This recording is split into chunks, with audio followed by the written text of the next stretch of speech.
If we are not filled with the Spirit, ఆత్మ పూర్ణులుగా లేకపోతే we don't know the taste of Holy Spirit. ఆ పరిశుద్ధాత్మ యొక్క రుచి ఏంటో మనం అనుభవించలేమండి. Wonderful healing. దేవుడు అద్భుతమైన స్వస్థతలు జరిగించి ఉన్నారు. But more than that, అయితే దానికంటే మించి He has saved people.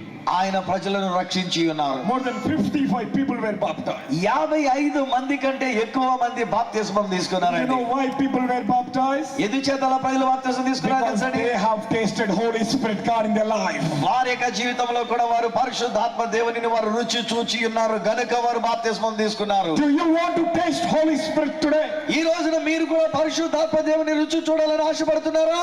If you want to taste the Spirit today, పరిశుద్ధాత్మ యొక్క రుచి ఏంటో మీరు చూడాలని ఆశపడితే He is ready to give you the taste today. ఇప్పుడు ఆయన మీకు కావలసినటువంటి రుచిని ఇవ్వడానికి ఆయన సంసిద్ధంగా ఉండి He ఉన్నారు. is ready to bless you today. ఆయన ఇప్పుడు మిమ్మల్ని ఆశీర్వదించడానికి సంసిద్ధంగా ఉండి ఉన్నారు.